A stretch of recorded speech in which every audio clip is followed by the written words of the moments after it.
Ito na po ang Intramuros ngayon. Ito yung kalye, ano, dinan nyo, ang ganda, oh. Pantao na lang siya.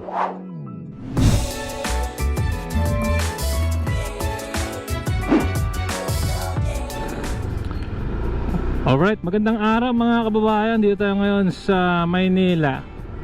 Punta tayong Intramuros. Ayan. So mga kababayan, ito, no? Dito tayo sa gilid. Kalimutan ko yung pangalan ng daan na ito. Pero ito yung daan na galing tayong eskolta, eh. So pupunta na po ng Mel Lopez Bridge. Kakaliwa tayo rito sa Binondo Intramuros Bridge. Tawid tayo. Ito mga kababayan, napakaganda nito.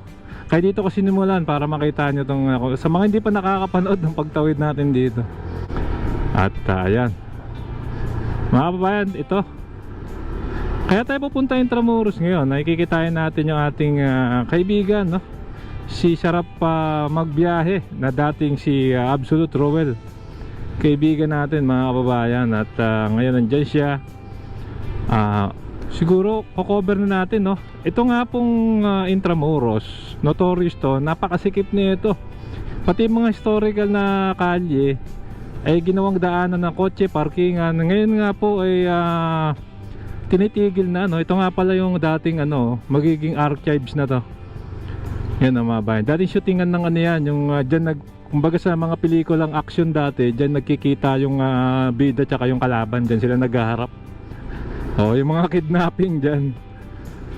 So ngayon ginagawa na siya. So ito nga po, no, ang mangyayari mga bayan, cover natin ng bagong Intramuros. Binigay na po sa tao at mga turista yung kalsada rito, lalo na yung makasaysayang kadaan, no, papunta po dyan sa San Agustin Church dito, papunta po ng pamantasan ng Maynila, ng lungsod ng Maynila or PLM.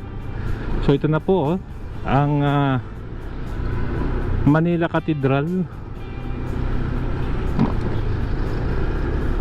Maraming tao. So kanan tayo.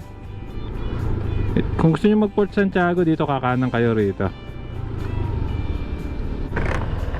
Ito, pakita ko sa inyo mga kababayan, no? So ito yung mismong Manila Cathedral. So yan, bawal na sa mga pedestrian, bawal na sa mga kotse. Ang ganda, oh. Pang na siya, parang pang turista na lang talaga. Ang gandulo yun mga kabayan. So ikot tayo rito. Ito parting to, pwede kotse rito.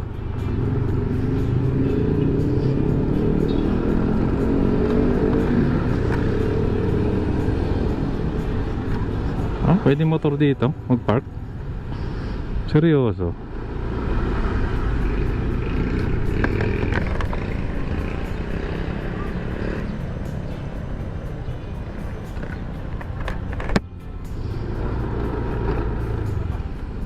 Ayan.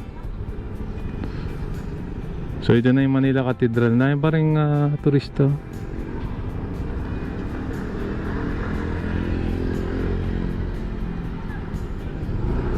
Ito mga kabayan, no, i-ano ko lang. Nabalitaan niyo yung yung turistang parang in-scam nung tricycle driver. Dito kasi mga kabayan, ito panawagan ko lang. Siguro hindi ko lang kung makakarating o baka pwedeng i-upgrade naman itong pang turistang sasakyan dito. Yan yung mga pedicab kasi. Tapos walang identity mga kababayan, pang padjak siya na. Ito, pakita ko pa sa inyo. Ayan, may di motor, may di padjak. Hindi pare-pareho yung So dapat ito may regulate, kasi yun nakakahiya. Na parang tapos yan, ganyan yung itsura. Naglalakad-lakad ka rito. Hindi naman sa minamaliit ko yung pero mas maganda siguro kung may nakaayos sila, kasi alam niya naman to, nire-representan niya yung kultura rin natin, no? So mas maganda siguro kung mas maayos yung kanilang pananamit, pati yung mga kanilang mga padjak. Baka maayos, oh, medyo may kasama bang culture. Tsaka ma-regulate po yung presyuhan na mapa-lokal o ano to, foreigner dapat fix lang, no, para fair. Oh, ito yung ano.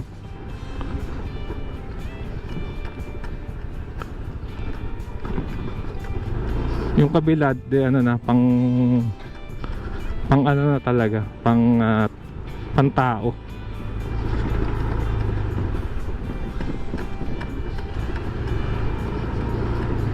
Ito cobblestones to eh.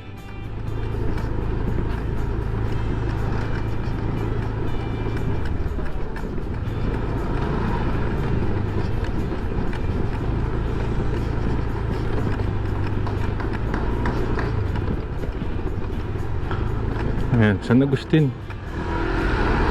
San Agustin Church yung nasa kanan. So check natin.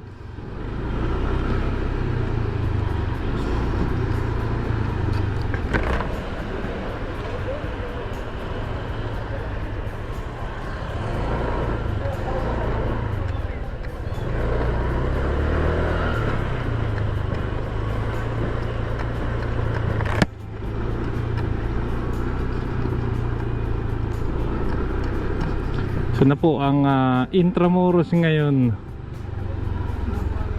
Oops.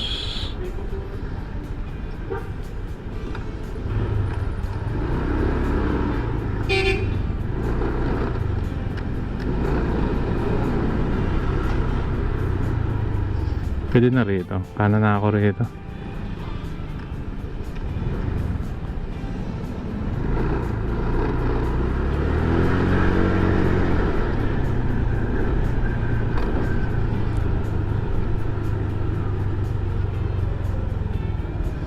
Ito yung lugar na bawal na po yung sasakyan. Ayan.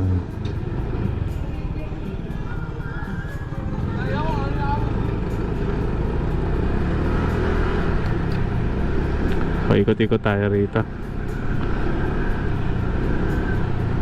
Yan ho, oh. Ayan, so tutur ko lang kayo ng Intramuros. Yan, Cuartel de Santa Lucia. Maganda, nakapasok na ako rito. Santa Potenciana. So muli, no, ito yung sentro ng ano ng ang ganda rito, oh. Sentro ng ano to, mga kabayan, ng turismo ng Maynila, itong Intramuros. So mas maganda talaga, mas pagandahin natin. Walang dapat man lang maayos talaga yung pananamit ng ano.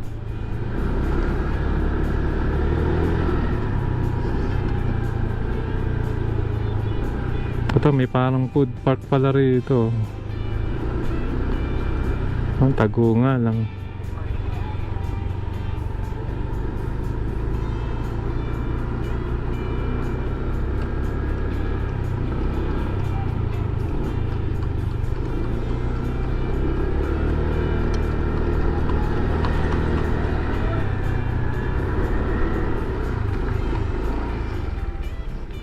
Ito yung kalye, ano, dinan yung ganda, oh. Pantao na lang siya, which is tama naman talaga, ano.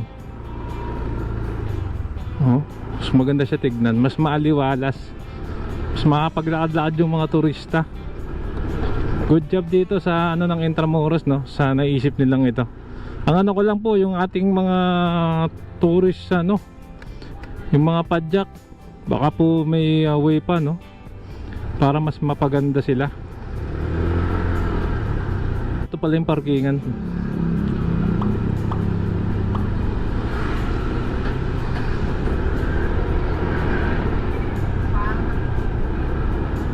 Okay, palabas na tayo sa ating mini tour ng Intramuros. Dito yung entrance ng Fort Santiago.